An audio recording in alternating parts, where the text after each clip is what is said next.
नमस्कार दोस्तों, स्वागत है आपका हमारे YouTube चैनल तमाशा की ऑफ जनरल नॉलेज पर। दोस्तों आज हम जो कक्षा 10 की भूगोल है एनसीईआरटी, उसका जो दूसरा चैप्टर है वन एवं वन्य जीव संसाधन, तो उसका एक पार्ट हम लोग कर चुके थे। ये उसका पार्ट 2 है। उसी अध्याय को आगे बढ़ाते हुए आज हम भारत में वन प्राणी या फिर जैव संरक्षण, वन प्राणी या जैव संरक्षण के विषय में बात करेंगे।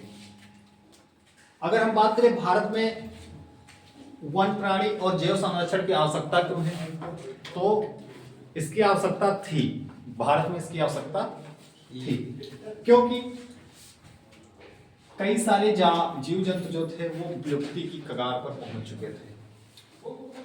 जैसा कि ये पृथ्वी है, ये पृथ्वी जितनी मनुष्यों की है उतनी अन्य जीवों की भी है। इसलिए मनुष्य अगर बलवान है तो मनुष्य का कर्तव्य बनता है कि वो किसका, कमजोरों की सहायता करे या उसका रक्षण करे। तो इस समय अगर मनुष्य बुद्धि में तेज है, तीव्र है बाकी अन्य प्राणियों से, तो मनुष्य का ये कर्तव्य बनता है कि वो बाकी जो अन्य प्राणी है उनका रक्षण एवं संरक्षण करे। अगर भारत में वन प्राणी एवं जैव संरक्षण की बात करें तो वन प्राणी अधिनियम 1972 में ही पारित हुआ था, जिससे क्या हुआ, अब ये अधिनियम पारित तो हो गया, लेकिन इस अधिनियम में क्या था, तो वन प्राणियों के रक्षण की रूपरेखा इसी अधिनियम के थ्रू तय की गई। ये जो वन्य प्राणी अधिनियम 1972 था, इसी के अनुसार ये बताया गया कि कैसे जो है भारत में वन प्राणी एवं जैव संरक्षण किया जाएगा। आगे चल के 1971 में इसमें संशोधन किया गया। इस संशोधन के थ्रू बायोस्फीयर रिजर्व, वन्य जीव विहार या फिर नेशनल पार्क की स्थापना की गई। आगे चल के जो आधिकारिक रूप से 1992 में नीतिगत दस्तावेज जारी किए गए। किसके लिए जारी किए गए? भारत में वन प्राणी एवं जैव संरक्षण के लिए। 2006 में आगे चल के पर्यावरण नीति की घोषणा की गई, जिसमें बाघ, मोर, हाथी, आज एक दो जानवर और शामिल कर लेते हैं इसमें, यहां पर हमने नहीं लिखा हुआ है, उनको क्या किया गया, राष्ट्रीय विरासत घोषित कर दिया गया। राष्ट्रीय विरासत यानी वो भारत की विरासत है, उनको हार्म पहुंचाना या फिर उनको हानि पहुंचाना क्या है, एक कानूनन अपराध हो गया। अगर आप बाघ को मारते हुए या मोर को मारते हुए, हाथी को मारते हुए पकड़े जाते हैं तो आपके ऊपर क्या है, कानूनी कार्रवाई की जाएगी।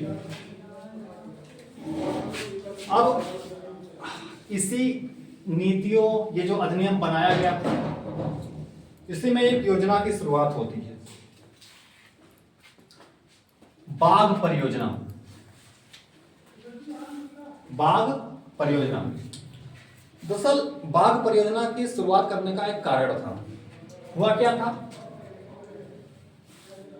1973 में अधिकारियों ने देखा कि बाघों की संख्या देश में अनुमानित संख्या 55,000 से घटकर सिर्फ मात्र 1827 रह गई थी। चूंकि बाघ क्या है, वन जीवन संरचना में एक महत्वपूर्ण जाति है। वन जीवन संरचना में एक महत्वपूर्ण जाति किस प्रकार है, तो इसमें देखेंगे कि अगर बाय चांस ये जान लो कि वन में जो है शाकाहारी जीवों की संख्या अधिक हो गई। अब जब शाकाहारी जीव अधिक हो जाएंगे तो होगा क्या, जो पेड़ पौधे हैं उनको, शाकाहारी जो जंतु है उनका भोजन क्या होता है, पेड़ पौधे होते हैं। जब शाकाहारी जीव ज्यादा हो जाएंगे तो क्या होगा, पेड़ पौधों की संख्या घटने लगेगी। अब जब पेड़ पौधों की संख्या घटने लगेगी तो धीरे धीरे क्या होगा, जंगल खत्म होगा। अब जब जंगल खत्म हो जाएगा तो जीवों के रहने के लिए कुछ बचेगा ही नहीं। लेकिन बाघ क्या करता है, जो शाकाहारी जीव हैं उनका क्या करता है, शिकार करता है।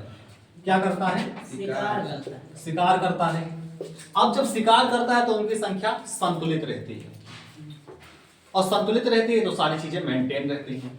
अब इसीलिए बाघ जो है वन जीवन संरचना में एक महत्वपूर्ण जाति माना गया है। अच्छा, 1973 में जब अधिकारियों ने देखा कि बाघों की संख्या देश में अनुमानित संख्या 55,000 से घटकर 1827 रह गई है, जब इसके कारणों पर ध्यान दिया गया तो इसके कारण भी कुछ निकल कर आए, जैसे बाघों को मारकर व्यापार के लिए चोरी करना। अब बाघों को मारकर व्यापार के लिए चोरी किया ही क्यों जाता था? ये तो सवाल उठा होगा ना कि आखिर क्यों मारते थे बाघ को भाई, क्यों चोरी करते थे, ऐसा क्या खास बात था बाघों में? तो इसका भी एक राज है, जैसे कि इनकी खाल को ले लो और इनकी हड्डियों को ले लो। इन दोनों चीजों से जो परंपरागत देश एशियाई देश हैं, जो परंपरागत एशियाई देश हैं, उनमें जो है औषधि यानी दवाई बनाने में इनकी खाल और हड्डी का प्रयोग किया जाता था। यही एक कारण था कि लोग क्या करते थे, बाघों का शिकार करते थे। या फिर दूसरा कारण ये था, क्यों बेचते थे खाल एवं बाघ को? कुछ लोग सजावट के रूप में भी इस्तेमाल करते थे बाघ की खाल का, शान शौकत के लिए दर्शाने के लिए भी बाघ की खाल का उपयोग करते थे। ये सब क्या था, बाघों के शिकार और उनका व्यापार करने का कारण था। अगला, आवासीय स्थलों का सिकुड़ना। आवासीय स्थलों का सिकुड़ना क्या है? धीरे धीरे जंगल देख लो, जंगलों का ह्रास हो रहा है। तो मनुष्य क्या है, जहां पर बाघ रहते हैं, जहां पर मनुष्यों को नहीं जाना चाहिए, मनुष्य वहां पर भी हस्तक्षेप करता है, जिसके कारण अब जंगल धीरे धीरे कट रहे हैं, तो इनका आवास क्या हो रहा है, धीरे धीरे खत्म हो रहा है। जब इनका घर ही नहीं रहेगा तो ये रहेंगे कहाँ? ये एक मेन कारण था क्या, बाघों की जनसंख्या का घटने का। अगला है भोजन की कमी। अब जब जंगल खत्म हो रहे हैं तो बाकी अन्य जीव भी क्या हैं, खत्म हो रहे हैं। अब जब अन्य शाकाहारी जीव खत्म हो रहे हैं तो क्या होगा, बाघों के लिए भोजन की कमी आ जाएगी। अब भोजन की कमी आ जाएगी तो भूख से मरेंगे, और जब भूखे होंगे तो किसकी ओर भागेंगे, बस्तियों की ओर भागेंगे। बाघ किसकी ओर भागेंगे, बस्तियों की ओर। अब बस्तियों में क्या होता है, लोग बंदूकें सारी चीजें रखते हैं, उनको मार देते हैं, या फिर वो अगर टाइम से जो होता है वन अधिकारी को इन्फॉर्म कर दिया गया तो वन अधिकारी पकड़ ले जाते हैं, नहीं तो मार दिए जाते हैं। अब मारेंगे तो बाघों की संख्या कम पड़ेगी। अगली है, जैसे जैसे मनुष्यों की जनसंख्या बढ़ती जा रही है वैसे वैसे क्या होता जा रहा है, जंगल कम होते जा रहे हैं, तो जंगल कम होंगे तो बाघ भी कम होंगे। अब ऐसे होते होते क्या हुआ, ये जाति क्या हुई, विलुप्ति के कगार पर आ खड़ी हुई। अब जब अधिकारियों ने देखा कि अगर कुछ ना किया गया इनके लिए तो ये क्या हो जाएंगे, ये विलुप्त हो जाएंगे। अगर बात करें तो नेपाल ही एक ऐसा देश है जो है 2/3 बाघों का आवास है। मतलब दुनिया के 2/3 बाघ कहाँ रहते हैं, नेपाल में रहते हैं। अब जब ये विलुप्ति के कगार पर आ गए तो भारत सरकार ने इस विषय में एक कदम उठाया। क्या वो कदम क्या था, प्रोजेक्ट टाइगर। वो कदम क्या था, प्रोजेक्ट टाइगर। ये दुनिया की जो वन्य जीव परियोजनाएं थी उनमें बेहतरीन परियोजना थी, इसका बहुत ही प्रभाव पड़ा। 1973 में है ना, या 1973 के शुरुआत में यह बहुत सफल हुई। किस प्रकार सफल हुई कि 1973 में क्या था, 1973 से 85 तक की बात करें तो बाघों की संख्या कितनी, 827 से बढ़ के 4002 हो गई। कितनी हो गई, 4002 हो गई। और यह संख्या और भी बढ़ी, कहां बढ़ी, आकर 1989 में बाघों की संख्या 4334 हो गई। लेकिन अब यहां से भी रिवर्स होने लगी, 1993 में घटकर 3600 बचे और 2019 आते आते 2226 बाघ ही बचे। बाकी बाघ क्या हुए, खत्म, मतलब धीरे धीरे कम हो गई इनकी संख्या।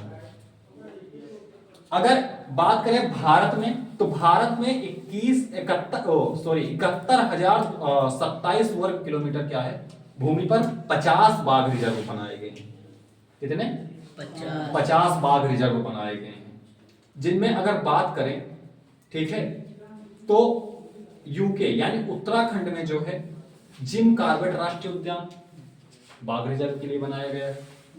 वह WB यानी पश्चिम बंगाल में सुंदरवन राष्ट्रीय उद्यान बाघ रिजर्व के लिए है ना, वहां पर सुंदरवन टाइगर के लिए ही फेमस है। मध्य प्रदेश में बांधवगढ़ राष्ट्रीय उद्यान बाघ रिजर्व के लिए बनाया गया है, और राजस्थान में सरिस्का जो है सरिस्का वन्य जीव पशु विहार, और असम का मानस बाघ रिजर्व। ये सब किसके लिए बनाए गए हैं? बाघों के संरक्षण के लिए बनाए गए हैं।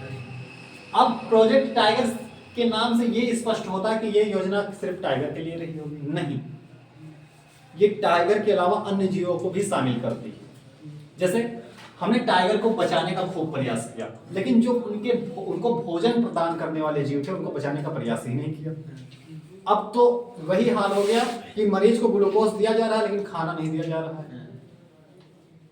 तो अब इसमें उन जानवरों को भी शामिल कर लिया गया जो बाघों के भोजन के लिए भी उपयोग होते थे, जो प्रकृति में बाघ का भोजन बनते थे, जैसे हिरन हो गया, है ना, और बाकी अन्य जंगली सुअर हो गया, ये सारी चीजें।